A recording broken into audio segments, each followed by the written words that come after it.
Before we begin this incredible story, please subscribe to our channel and press the bell icon so you never miss our amazing emotional stories that will touch your heart.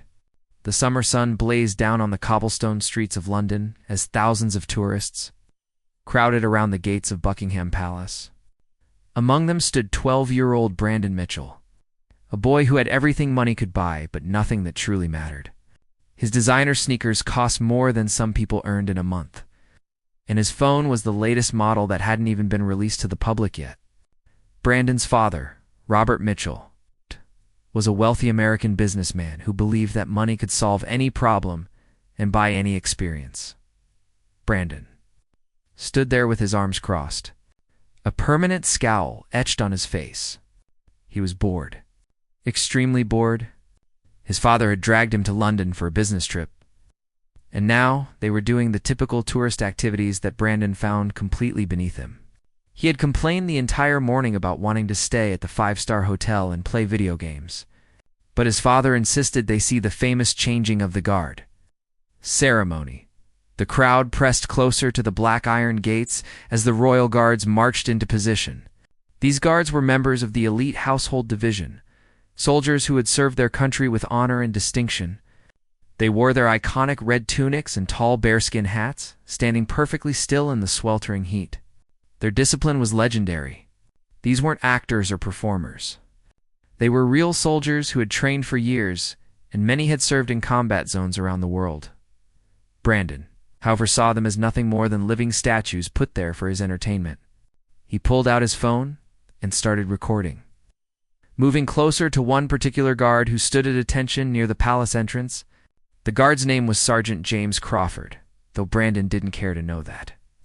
James had served 2 tours in Afghanistan and had earned multiple commendations for his bravery.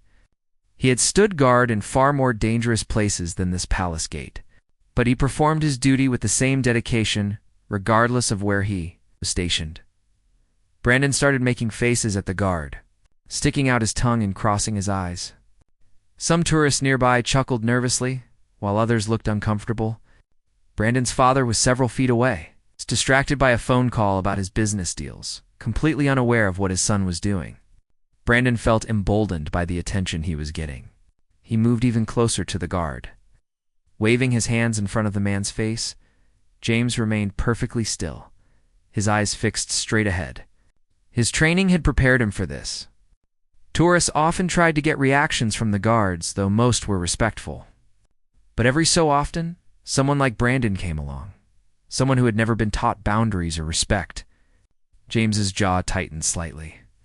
The only indication that he was even aware of Brandon's presence, but he maintained his composure. Brandon grew frustrated.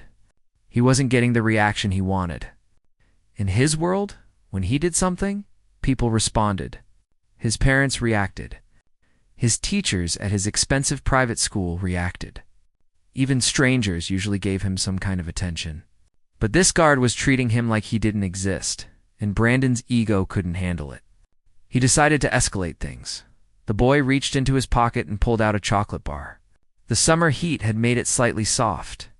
Brandon unwrapped it and held it up to the guard's face, smearing a bit of chocolate on the pristine red fabric of James's uniform. The crowd gasped. Several tourists pulled out their phones, now recording the incident. Some people shouted at Brandon to stop, but he ignored them.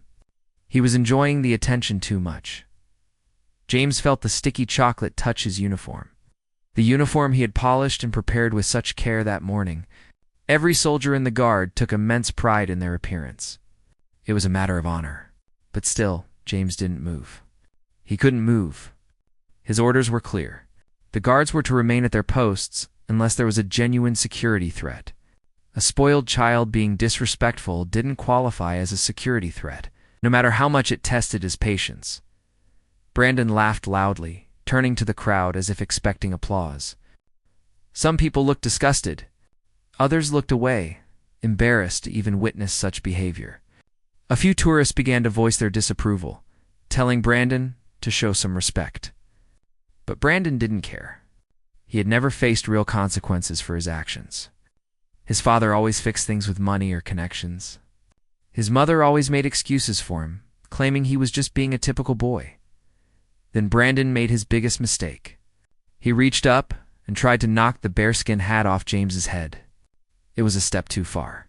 These hats were part of the official uniform, worn with pride and tradition. They represented centuries of military history and service. Before Brandon's hand could make contact, James moved with lightning speed. His training kicked in, and in one smooth motion, he stepped back and issued a sharp, commanding shout. The sound echoed across the courtyard, so loud and authoritative that Brandon stumbled backward in shock. The entire crowd fell silent.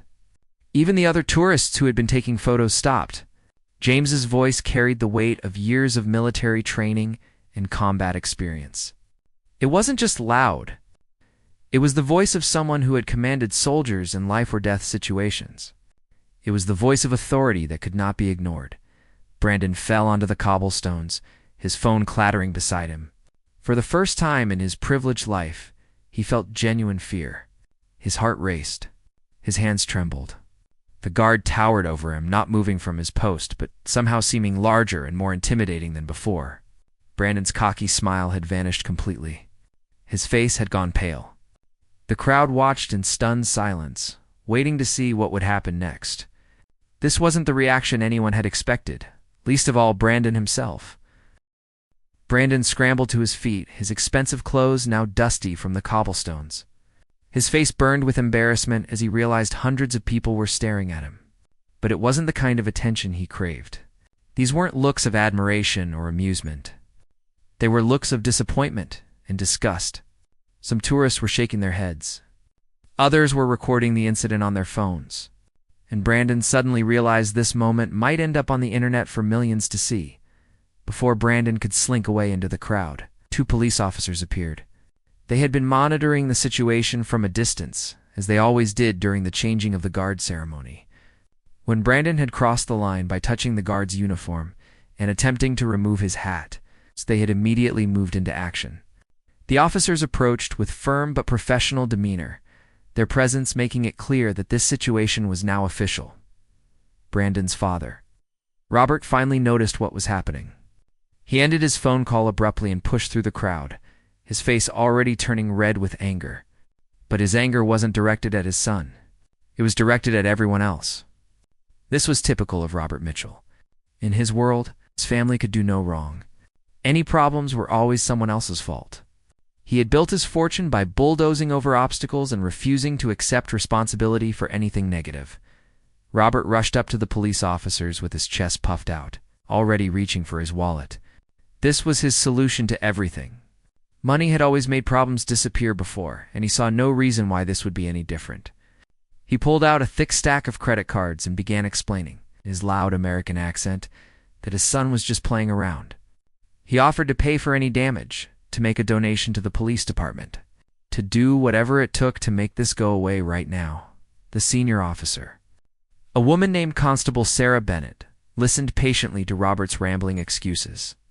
She had dealt with entitled tourists before, but something about this situation struck a nerve. She glanced over at Sergeant Crawford, still standing at his post with chocolate smeared on his pristine uniform. Sarah's own brother had served in the military. She understood the sacrifice and discipline these guards demonstrated every single day. She wasn't about to let this incident slide just because someone could wave money around. Sarah raised her hand, silencing Robert mid-sentence. She explained in calm but firm terms that this wasn't about money. Brandon had committed several offenses. He had vandalized government property by damaging the guard's uniform. He had attempted to interfere with a soldier performing official duties. And he had caused a public disturbance. These weren't minor infractions that could be settled with cash. There would be consequences. Robert's face turned from red to purple.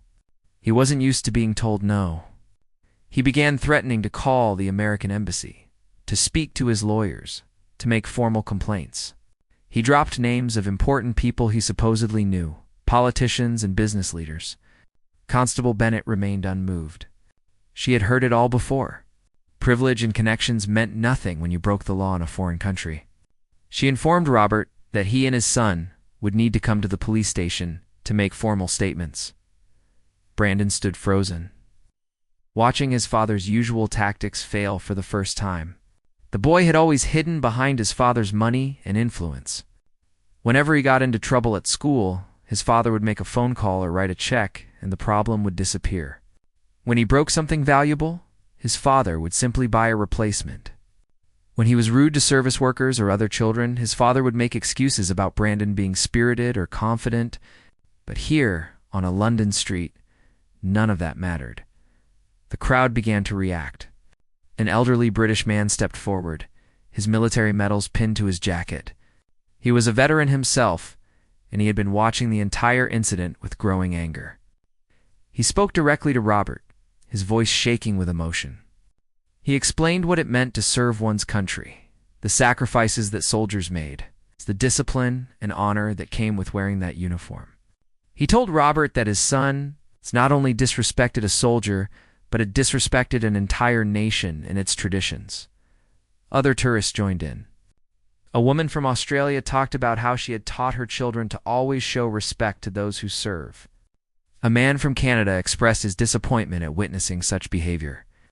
Even some American tourists stepped forward, embarrassed that Brandon and his father were representing their country so poorly.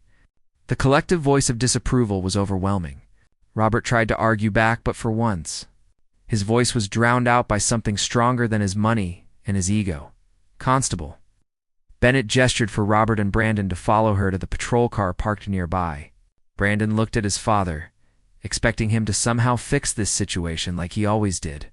But Robert was speechless for the first time Brandon could remember. The reality was sinking in that his usual methods weren't going to work here. They weren't in America where he could throw his weight around. They were guests in a foreign country, and they had violated that country's laws and customs. As they walked toward the police car, Brandon glanced back at Sergeant Crawford. The guard had returned to his perfect stance, eyes forward, seemingly unaffected by everything that had just transpired. But Brandon noticed something in that moment. There was a quiet dignity in the way James stood, a strength that had nothing to do with physical power. It was the strength of someone who had dedicated his life to something bigger than himself. Brandon had never encountered anything like that before. The ride to the police station was silent, except for Robert's occasional muttering about lawyers and lawsuits. Brandon stared out the window, his mind racing. For the first time in his life, he felt something unfamiliar in his chest. It might have been shame, though he couldn't quite identify it. He had grown up believing he was better than everyone else, that rules didn't apply to him, that his family's wealth made him special. But in that moment on the cobblestones, when he had fallen backward and looked up at the guard, he had felt small and powerless. At the police station, they were led into a plain room with gray walls and uncomfortable plastic chairs. Robert immediately demanded to speak to someone in charge, but he was told that they would need to wait. Brandon sat quietly, his usual confidence completely shattered. He watched his father pace back and forth, still trying to maintain control of a situation that had spiraled far beyond his reach. The boy realized something troubling in that moment. His father didn't actually know how to fix this. All of his father's power came from money and intimidation. But neither worked here. After what felt like hours, a detective entered the room. Detective Inspector Michael Walsh was a seasoned officer who had seen every type of case imaginable. He sat down across from Robert and Brandon and opened a folder containing witness statements and photos of the incident the tourists had already sent to the police. The evidence was overwhelming. There was no denying what had happened. The question now was, what would happen next? And that was entirely up to the British justice system, not Robert Mitchell's bank account. Detective Inspector Walsh spread several photographs across the table. Each image captured a different moment of Brandon's disrespectful behavior. There was Brandon making faces at the guard, Brandon smearing chocolate on the pristine red uniform, Brandon reaching for the bearskin hat. The final photo showed Brandon on the ground, his face twisted in shock and fear. These weren't just random tourist photos. They were evidence of a crime committed in front of dozens of witnesses. Walsh looked directly at Brandon, not his father. This surprised the boy because adults usually addressed his parents, especially his father. But the detective wanted Brandon to understand that this was his responsibility. It's not something his father could handle for him. Walsh asked Brandon why he had done it. What had motivated him to treat another human being with such disrespect? Brandon opened his mouth to answer, but found he couldn't form words. He had never been asked to explain his actions before. Usually his father jumped in to make excuses. Robert tried to interrupt, launching into another explanation about boys being boys and how Brandon didn't mean any harm. But Walsh raised his hand and silenced him immediately.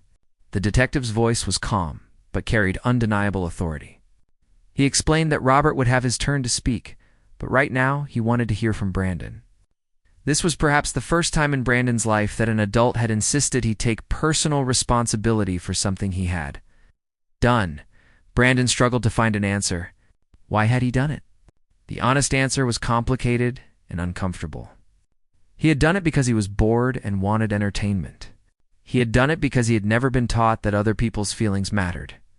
He had done it because making others uncomfortable had always given him a sense of power.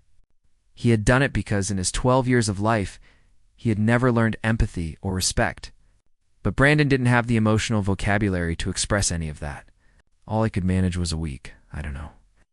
Detective Walsh leaned back in his chair and began to tell them about Sergeant James Crawford.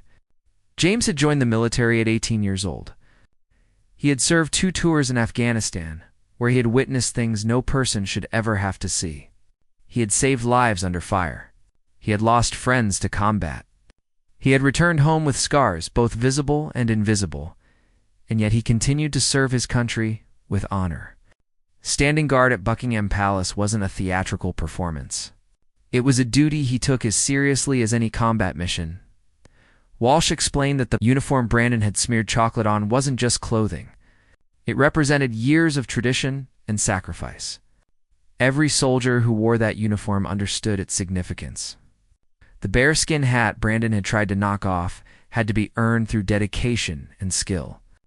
These guards stood in all weather conditions, in scorching heat and freezing cold, maintaining perfect posture for hours. They did this not for tips or applause, because they believed in something greater than themselves.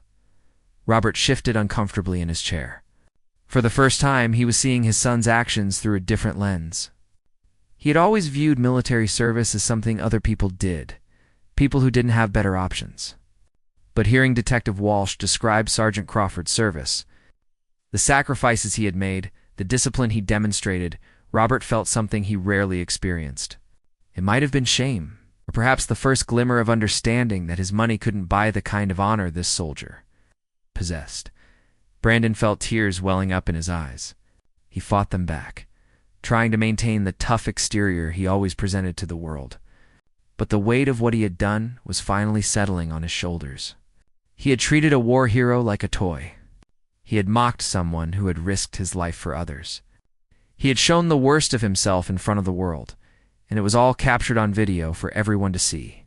The boy who had everything suddenly felt hollow and empty inside. Detective Walsh then presented them with their options.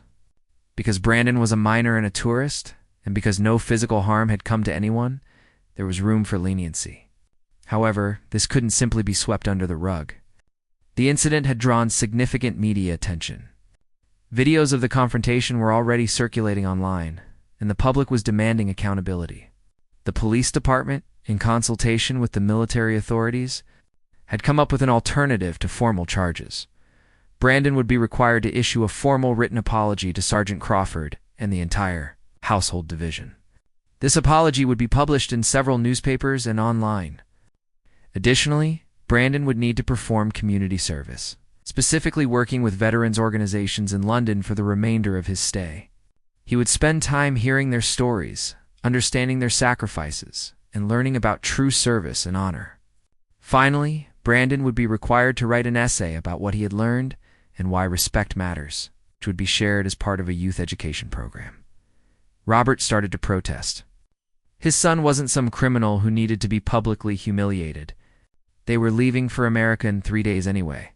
Surely they could just pay a fine and be done with this. But Detective Walsh made it clear that these terms were non-negotiable. If Robert refused, formal charges would be filed, which could result in Brandon having a criminal record and being banned from entering the United Kingdom in the future. Robert could afford lawyers, certainly, but the case was airtight, with multiple witnesses and video evidence. Fighting it would be expensive, time-consuming, and ultimately futile. Brandon surprised everyone, including himself, by speaking up. He said he would do it. He would write the apology, perform the community service, and write the essay. His voice was quiet and shaky, but there was a sincerity in it that hadn't been there before. Something had shifted inside him during this conversation. The armor of entitlement he had worn his entire life had developed its first crack. He didn't fully understand what he was feeling, but he knew he needed to try to make this right.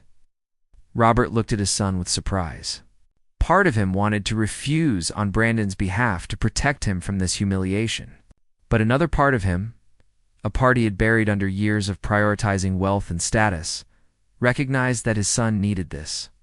Brandon needed to face consequences. He needed to learn that actions have repercussions. Robert gave a reluctant nod of agreement. They would accept the terms.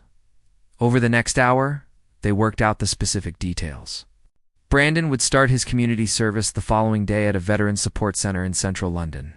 He would spend 4 hours each day there until his scheduled departure. A social worker would supervise his service and provide reports on his participation and attitude. The written apology needed to be completed within 24 hours and would be reviewed before publication to ensure it was genuine and appropriate.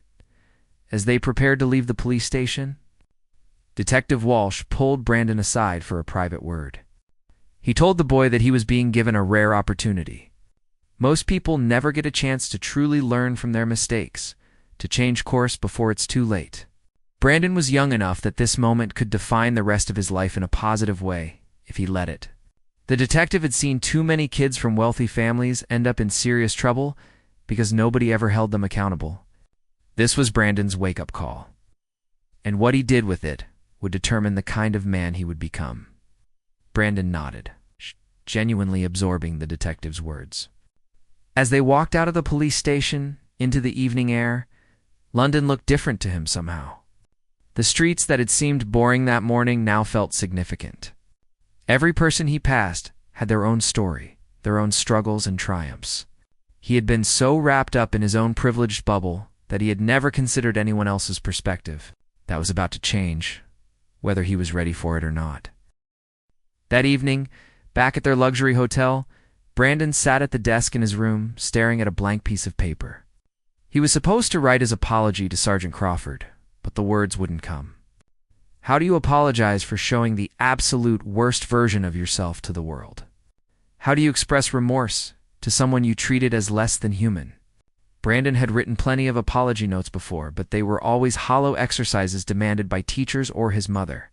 This time felt different. This apology needed to be real. His father knocked on the connecting door between their rooms and entered.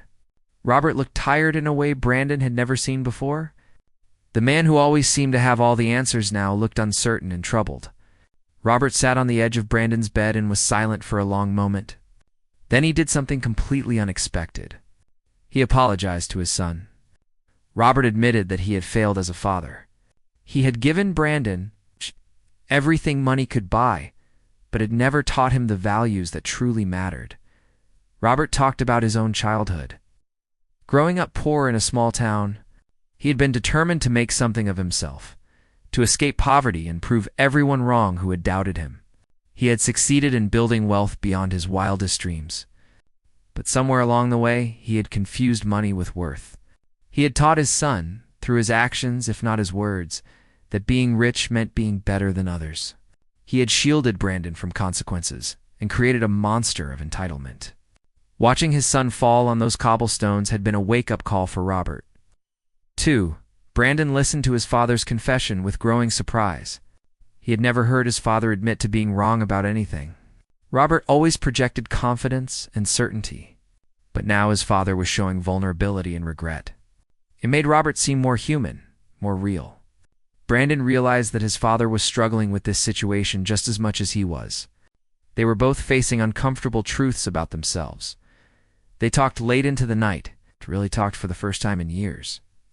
Robert shared stories about his own mistakes and failures, things he had never discussed with his son before. Brandon opened up about feeling pressure to act tough and superior all the time, about being bored with his privileged life, about having friends who only hung around because of his money. By the time they finally said goodnight, something had shifted between them.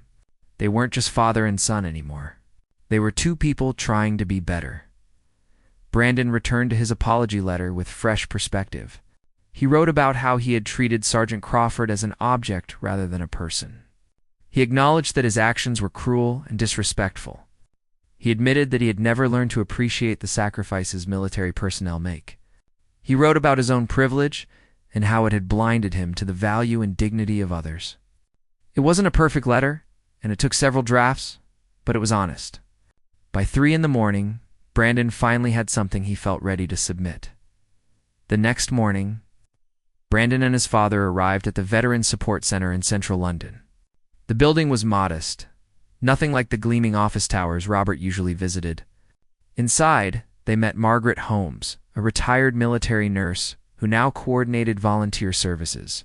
Margaret was in her 60s, with kind eyes that had seen more than most people could imagine. She had served in several conflict zones and now dedicated her retirement to helping other veterans transition to civilian life. Margaret didn't lecture Brandon or make him feel worse than he already did. Instead, she simply showed him around the center and introduced him to the people there. The center provided various services for veterans, from job training to mental health support to social activities. Brandon met men and women of all ages who had served their country in different capacities. Each person had their own story, their own struggles, their own quiet strength. His first task was simple but humbling. He would help in the center's kitchen, preparing and serving lunch for the veterans who came in that day. Brandon had never cooked or served food to anyone in his life. At home, everything was done for him by staff.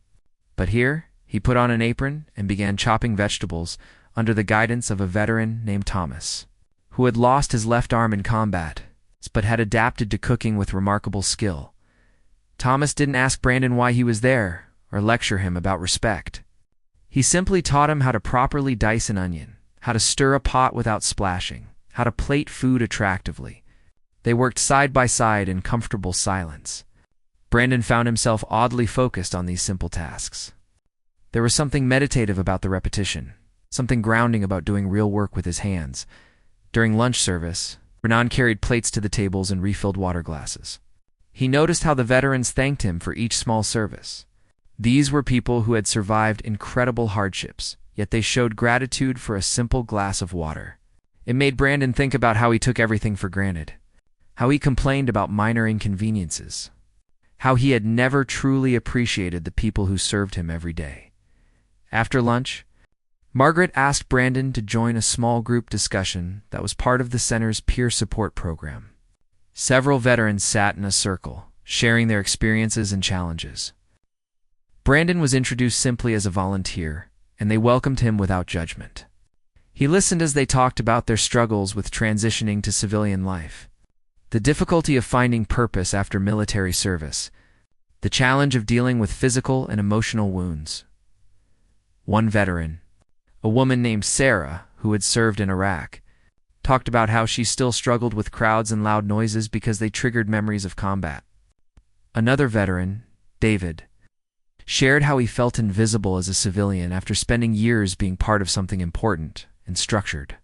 A younger veteran named Marcus discussed his frustration with people who thanked him for his service but didn't really want to understand what service meant or what veterans needed. Brandon sat quietly, absorbing every word. These people weren't looking for pity or praise. They were simply sharing their truth with others who understood. He realized how shallow his own problems were in comparison. He had complained about being bored, about not having the latest video game immediately, about having to do tourist activities. These people had faced death, had lost friends, had given up years of their lives in service to something bigger than themselves. When the discussion ended, Margaret pulled Brandon aside and asked him how he was feeling. Brandon struggled to articulate the swirl of emotions inside him. He felt ashamed of his previous behavior. He felt humbled by the veterans' stories. He felt confused about his own identity and values. But most of all, he felt something he had never experienced before. A genuine desire to be better, to do better, to mean something beyond his father's bank account. Margaret smiled and told him that what he was feeling was empathy. She explained that empathy is the ability to understand and share the feelings of others. It's what makes us human and connects us to each other. Brandon had been raised in an environment that discouraged empathy, where showing vulnerability or caring about others was seen as weakness. But empathy isn't weakness. It's one of the greatest strengths a person can develop. That evening, as Brandon returned to the hotel, he felt exhausted in a way he had never experienced before. It wasn't physical tiredness from luxury travel or playing video games. It was the exhaustion that comes from emotional growth, from having your worldview challenged and expanded. He had spent the day stepping outside of his comfortable bubble and seeing the world through others' eyes. It was uncomfortable and sometimes painful. But it was also real in a way nothing in his previous life had been. Before bed, Brandon opened his laptop and looked at the videos of the incident that were circulating online. Watching himself mock Sergeant Crawford made him feel sick. The comment sections were brutal, with thousands of people expressing their disgust at his behavior. In the past, Brandon might have deflected blame or made excuses. But now, watching that video, all he could see was a lost kid who desperately needed to change. The good news was that change was possible, and he was taking the first real steps toward becoming someone he could actually be proud of. Brandon's second day at the Veterans Support Center brought new challenges and revelations. Margaret had arranged for him to spend time with individual veterans, hearing their stories in greater depth. The first person he met was Colonel Peter Ashworth, a distinguished man in his 70s who had served in multiple conflicts over a 40-year military career. Peter had agreed to share his experiences with Brandon as part of the boy's education. They sat in a quiet corner of the center as Peter pulled out an old photo album. The images showed a young man in uniform, proud and strong. Standing with fellow soldiers in various locations around the world, Peter explained that military service wasn't about glory or heroics, though those moments sometimes happened. It was about duty, about standing guard while others slept safely, about being willing to sacrifice your own comfort and safety for the greater good. He talked about the bonds formed between soldiers, friendships deeper than most people ever experienced because they were forged in the most challenging circumstances imaginable. Peter then showed Brandon a more recent photo of himself, receiving a medal at Buckingham Palace, the very place where Brandon had caused his incident. The soldier who had presented Peter with his commendation wore the same uniform that Brandon had disrespected. Peter explained that receiving that medal was one of the proudest moments of his life, not because of the recognition, but because it represented decades of service alongside the finest people he had ever known. When Brandon had mocked that guard, he had mocked everything Peter and millions of others had dedicated their lives to. Brandon felt tears streaming down his face before he realized. He had never been much of a crier, had always been taught that tears were weakness. But sitting across from this dignified man who had given so much, Brandon couldn't hold back his emotions. He apologized to Peter, his voice breaking. He said he understood now what he had done, how thoughtless and cruel he had been. Peter handed him a tissue and placed a gentle hand on Brandon's shoulder. The old soldier told him that recognizing your mistakes and choosing to change is what defines character. Many people never reach that point. Brandon was still young enough to shape the person he wanted to become. After his conversation with Peter, Brandon joined a group of younger veterans who were working on a community project. They were building care packages to send to soldiers currently deployed overseas. These packages contained practical items like socks and toiletries, but also personal touches like handwritten letters and small comforts from home. Brandon worked alongside Marcus, the young veteran he had met the previous day. Carefully assembling each package, Marcus talked about how much those packages had meant to him during his deployments. He described the loneliness of being far from home, the stress of constant danger, the small joys that letters and care packages provided. It was a window into an experience completely foreign to Brandon's comfortable life. Every package they assembled represented someone's child or spouse or parent, someone who was sacrificing their time with family to serve. Brandon found himself putting extra care into each package, imagining the person who would receive it. During a break, Marcus asked Brandon about his life back in America. Brandon started to give his usual polished answers about his expensive school and his father's success, but then stopped himself. He decided to be honest instead. He admitted that his life looked perfect from the outside but felt empty. He had everything except purpose or meaning. He didn't know what he was passionate about or what he wanted to do with his life beyond spending money and seeking entertainment. Marcus nodded thoughtfully and said that many people spend their entire lives in that empty space, never finding anything worth dedicating themselves to. The key was finding what mattered to you and pursuing it, regardless of whether it was profitable or prestigious. That afternoon, Margaret asked Brandon to help with a special program. Several veterans with PTSD were participating in art therapy, and they needed volunteers to help set up supplies and provide support. Brandon had never thought of art as therapeutic, had always seen it as something you did in school because you had to. But watching these veterans express their experiences through painting and sculpture, he began to understand art's deeper purpose. One veteran painted a scene from his deployment, processing trauma through creative expression. Another sculpted a memorial to fallen comrades. Their art wasn't about beauty or skill. It was about healing and memory. Brandon spent time talking with a veteran named James, coincidentally sharing a first name with Sergeant Crawford. This James had severe anxiety from his combat experiences and struggled with everyday activities that most people took for granted. He explained to Brandon how military service changes you at a fundamental level. You see things you can't unsee, experience things you can't forget. Coming home doesn't mean the war is over. It just means the war moves inside you. James had been working for years to find peace. To integrate his experiences into a life worth living, Brandon asked James if he regretted his service, given the cost it had taken on his mental health. James looked at him thoughtfully and said no, he didn't regret it. He regretted that war exists. He regretted that young people have to sacrifice so much. But he didn't regret standing up when his country called. He had protected people who would never know his name, had given years of his life so others could live in safety. That meant something, even when the weight of it was almost too much to bear. Brandon realized he had never done anything in his life that meant something to anyone except himself. As the day ended, Margaret presented Brandon with a special opportunity.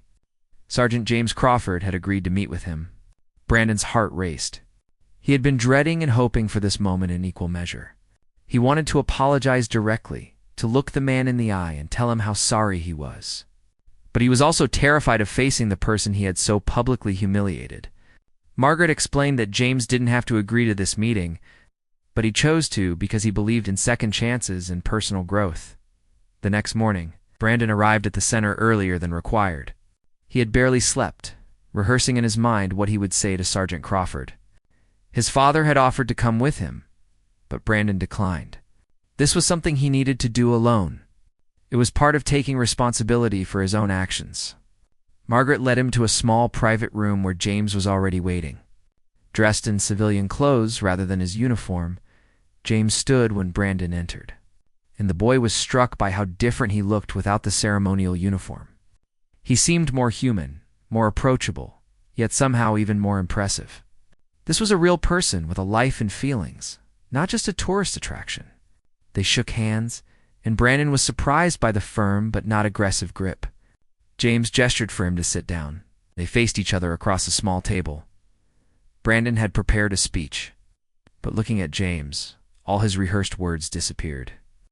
Instead, what came out was raw and genuine. He told James that he was sorry, truly and deeply sorry. He explained that he had grown up never thinking about anyone but himself, never considering that other people had value and dignity. He admitted that he had treated James as an object for his entertainment, never seeing the person behind the uniform. Brandon said he understood now that James was a hero who had served and sacrificed while Brandon had done nothing meaningful with his life. James listened without interrupting, his expression neutral but not cold.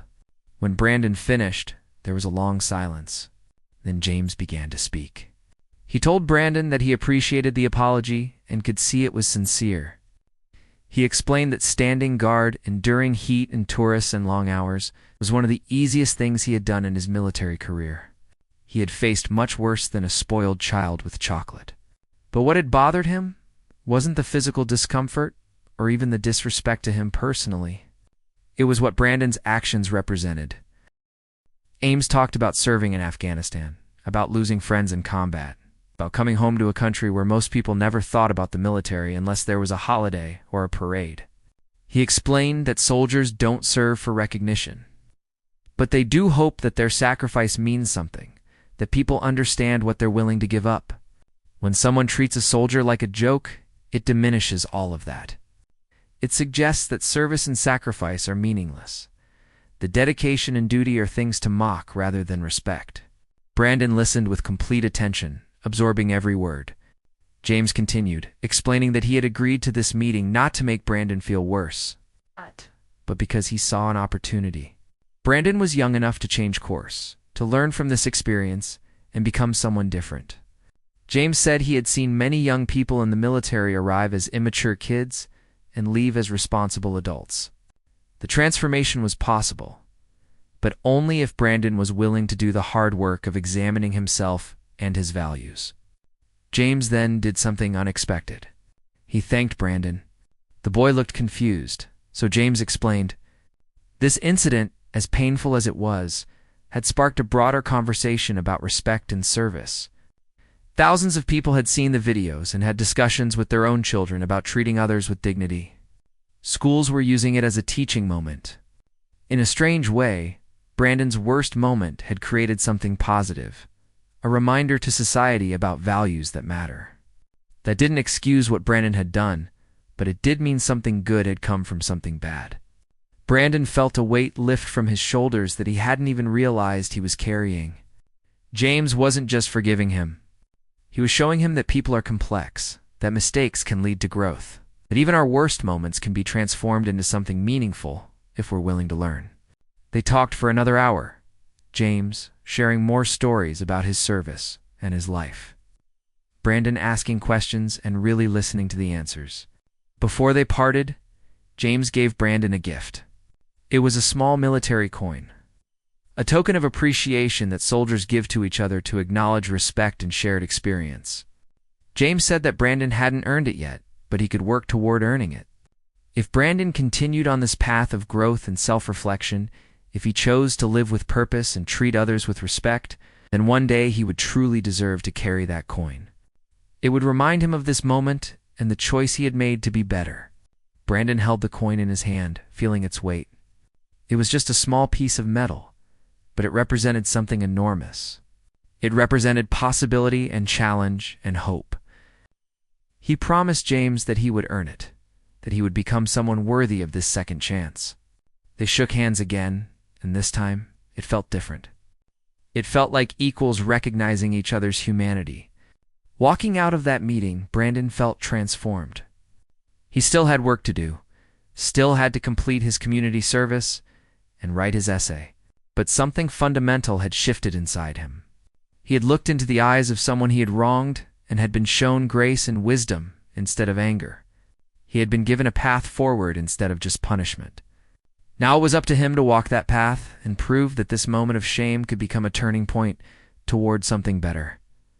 Brandon's final days in London passed in a blur of activity and reflection. He completed his remaining community service hours with newfound dedication. Arriving early each day and staying late to help with additional tasks. The veterans at the center had noticed the change in him. He wasn't the same arrogant boy who had walked through their doors just days before. He listened more than he spoke, asked genuine questions, and showed real interest in their stories and experiences. On his last full day in London, Brandon finished writing his essay. It was titled "What I Learned About Honor" and ran far longer than the required length because he had so much to say. He wrote about his privileged upbringing and how it had created a false sense of superiority. He described meeting the veterans and hearing their stories of sacrifice and service. He talked about his conversation with Sergeant Crawford and how it had changed his understanding of what it means to be a strong person. Strength wasn't about dominating others or flaunting wealth. It was about dedication, discipline, doing what's right, even when it's difficult. The essay was honest about his failures. Brandon didn't try to minimize what he had done or make excuses. He owned his behavior completely and explained the thought process that had led him to treat another human being so poorly. He wrote about how empty his life had felt, despite having every material comfort. He had confused entertainment with happiness, possessions with purpose. The The veterans he met had so much less in terms of money and status, but they had something infinitely more valuable. They had meaning in their lives. They had served something bigger than themselves. Margaret read Brandon's essay and had tears in her eyes when she finished. She told him it was the most thoughtful and honest piece of writing she had seen from someone his age. More importantly, she could see that he meant every word. The essay would be shared with youth programs and schools as part of educational materials about respect, service, and personal growth. Brandon's public humiliation would now become a teaching tool to help other young people avoid making the same mistakes.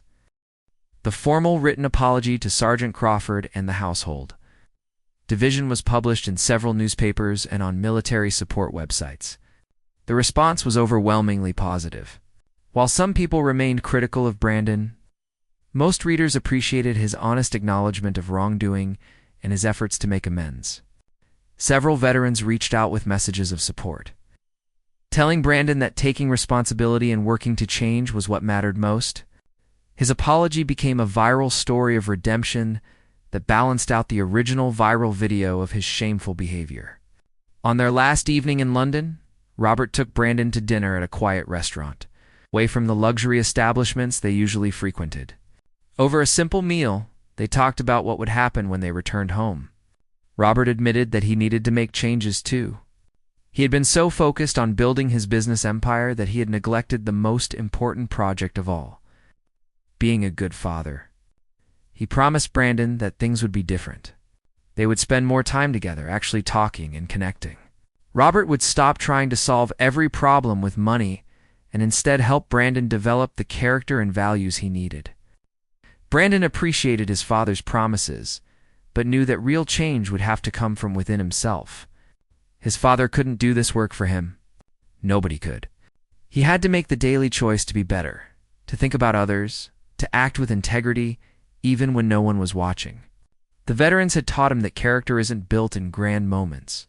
It's built in small, daily decisions, in how you treat the waiter at a restaurant, how you speak to people who can't do anything for you, how you respond when things don't go your way. They discussed Brandon's future with new perspective. Robert had always assumed his son would join the family business eventually. But now he asked Brandon what he actually wanted to do with his life. Brandon admitted he didn't know yet, but his time at the Veterans Center had sparked something. He was interested in ways he could serve others, ways he could make a positive impact. Maybe working with veterans or in military support organizations. Maybe something completely different. The important thing was finding work that mattered, that contributed something meaningful to the world. The morning of their departure, Brandon requested one final stop before heading to the airport. He wanted to return to Buckingham Palace, to the spot where everything had happened. Robert understood and agreed. They arrived early before the crowds gathered. Brandon stood in the exact place where he had mocked Sergeant Crawford, where he had fallen backward in shock and fear. The memory was still painful, but now it represented something different. It was the place where his old life had ended and his new life had begun. A royal guard stood at the post, a different soldier than James, but equally dedicated and disciplined. Brandon approached respectfully, keeping a proper distance. He stood at attention as much as a civilian could, and gave a small bow of respect. He didn't try to interact or disturb the guard's duty. He simply acknowledged the service this person was providing, the sacrifice they were making. The guard gave no visible reaction, as was proper, but Brandon felt he had done something important. He had closed a circle. At the airport, Margaret met them to say goodbye. She had taken a personal interest in Brandon's journey and wanted to see him off. She hugged him warmly and told him she was proud of the growth he had shown. She reminded him that change is a lifelong process, not a one-time event. There would be moments when he would be tempted to fall back into old patterns of entitlement or disrespect. The challenge would be choosing the harder right over the easier wrong every single time. She gave him her contact information and made him promise to stay in touch, to let her know how his journey continued. On the flight home, Brandon stared out the window at the clouds below. He thought about the person he had been just a week ago, so smug and self-assured in his ignorance. That boy seemed like a stranger now. He thought about the veterans he had met, their quiet strength and dignity. He thought about Sergeant Crawford's grace in forgiving him and challenging him to be better. He thought about his father's willingness to admit his own failures and commit to change. Most of all, he thought about the military coin in his pocket, a reminder of what he was working toward. Brandon pulled out his phone and looked one more time at the viral video of his shameful behavior. It would never disappear from the internet. Years from now, people might still recognize him as that spoiled kid who mocked a royal guard, but that was okay. He didn't need to hide from his past. He just needed to ensure that his future told a different story. Every action from this point forward would either reinforce that old image or create a new one. The choice was his. When they landed in America, Brandon felt like he was arriving in a foreign country, even though it was his homeland. Everything looked the same, but he saw it all differently now. His massive house seemed excessive rather than impressive. His room full of expensive possessions seemed meaningless. The casual way people treated service workers bothered him in ways it never had before. He realized that his transformation would be tested every day in an environment that had created his old behavior patterns. Brandon started making changes immediately. He volunteered at a local veterans organization, continuing the work he had begun in London. He had difficult conversations with his friends about respect and empathy, losing some friends who couldn't understand his new values, but gaining deeper connections with others who appreciated his growth. He changed schools to a place less focused on wealth and status and more focused on actual learning and character development. He started paying attention to how he treated everyone he encountered, from classmates to strangers. Months later, Brandon received a letter from Sergeant James Crawford. James wrote that he had heard about Brandon's continued volunteer work and his efforts to spread awareness about military service and sacrifice.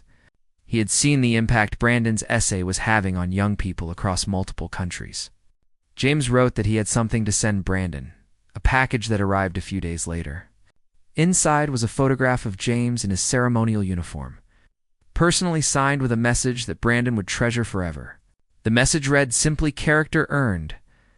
Well done, soldier." Brandon placed the photograph on his desk next to the military coin, two symbols of the most important lesson he had ever learned. Respect, honor, and character can't be bought or inherited. They must be earned through choices, through service, through how you treat others when you have nothing to gain from it. His moment of shame at Buckingham Palace had become his greatest teacher, and the guard he had mocked had become one of his most important mentors, showing him that true strength includes the ability to forgive and the wisdom to help others grow. The boy who had everything finally understood what actually mattered. And though the journey had begun with public humiliation and legal consequences, it had led him to something far more valuable than anything his father's money could have purchased. Brandon had found purpose, had learned empathy, and had discovered that the person you become through your choices is the only thing you truly own. His shocking encounter with a royal guard had left everyone speechless. But most importantly, it had transformed a spoiled child into a young man of character and promise.